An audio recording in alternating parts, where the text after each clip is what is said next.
Halo saudara-saudara yang terkasih di dalam Kristus, bertemu lagi di Summary Daily Bible School. Dan pelajaran kali ini akan membahas tentang hukum tidak pernah terlambat. Sesuai pelajaran sebelumnya, kita tahu hukum itu adalah ministration of death. Atau kata lain, ministration of death adalah minister of death. Artinya melayani kebutuhan kematian. Dan ministration of death ini masuknya di Taman Eden. Artinya sebelum kejadian 36, tidak ada ministration of death.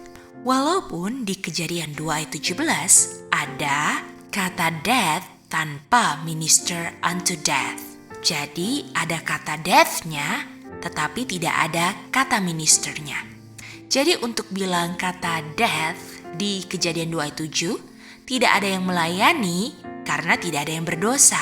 Karena kalau tidak ada yang berdosa, tidak ada yang perlu mati. Tetapi yang ada cuma ada kata death. Jadi tidak ada ministration of death sebelum kejadian 3 ayat 6. Karena tidak ada yang perlu mati, karena Adam dan Hawa belum berdosa. Karena ministration of death munculnya waktu ada dosa.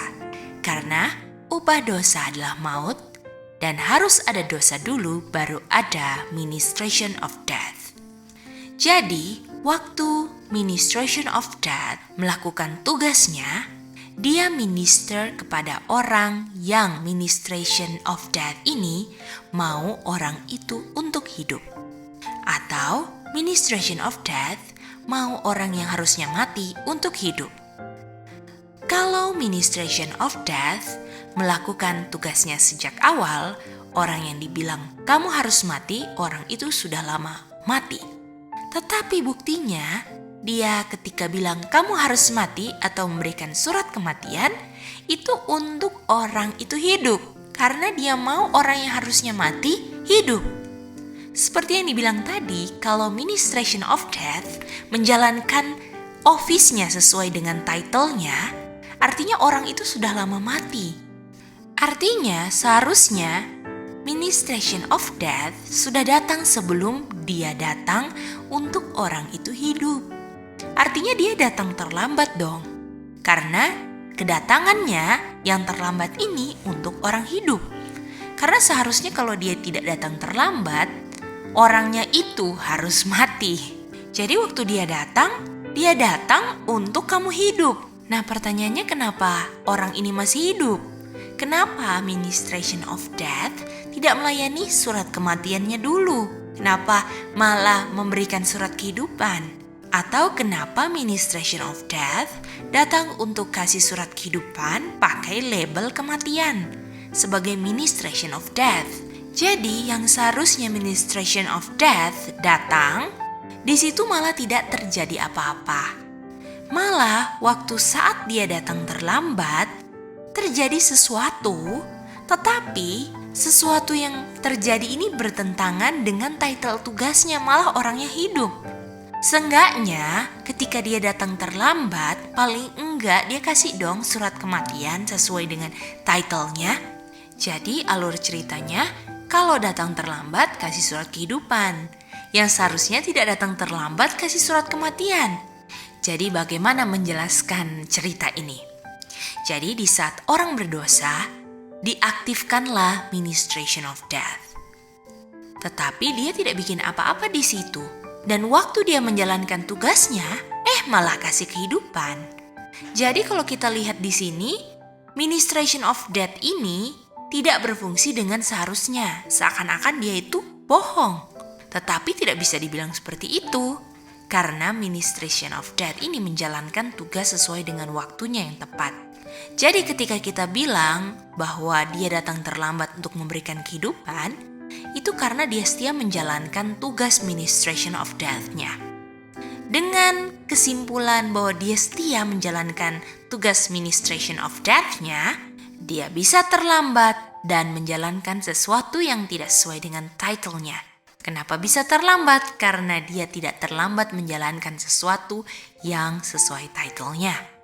Jadi kenapa dia terlambat menjalankan sesuatu yang tidak sesuai title-nya? Karena dia tidak terlambat dalam menjalankan sesuatu yang sesuai title-nya. Jadi kalau dia setia menjalankan sesuatu yang sesuai dengan title-nya, artinya kata terlambat itu bukan terlambat. Karena sebelum terlambat, dia sudah melakukan tugasnya dengan tidak terlambat.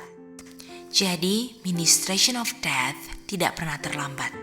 Artinya di saat orang itu harusnya mati, sudah dibilang harus mati. Jadi ketika dia bawa surat kehidupan, dia tidak terlambat. Artinya pekerjaannya tidak perlu diulang lagi apa yang harus dia bikin karena sudah dibikin. Jadi ketika Adam dan Hawa berdosa, ministration of death datang, kasih surat kematian tidak terlambat. Lalu ministration of death memberikan surat kehidupan juga tidak terlambat.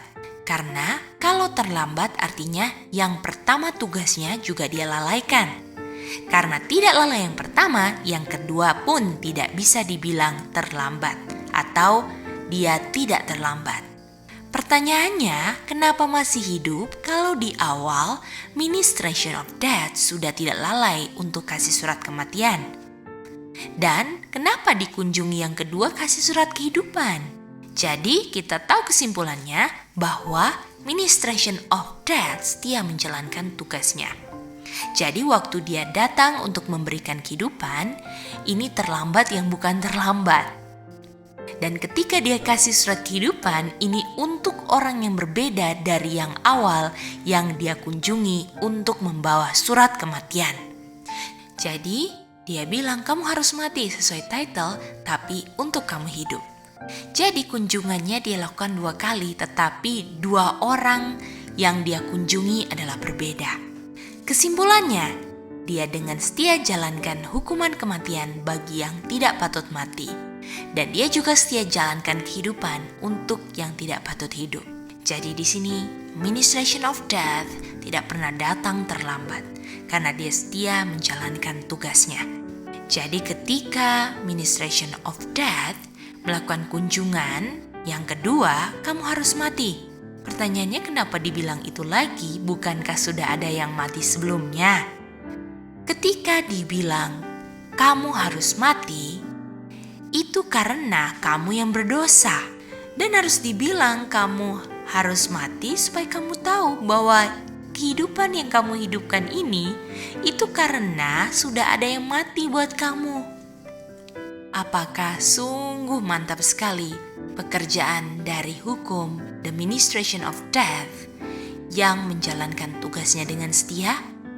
Biarlah dari pelajaran ini kita lebih mengerti lagi tentang fungsi hukum dan lebih mengenal karakter Bapa, betapa adilnya dan betapa mersinya yang mau orang yang telah berdosa yang harusnya mati tetap hidup.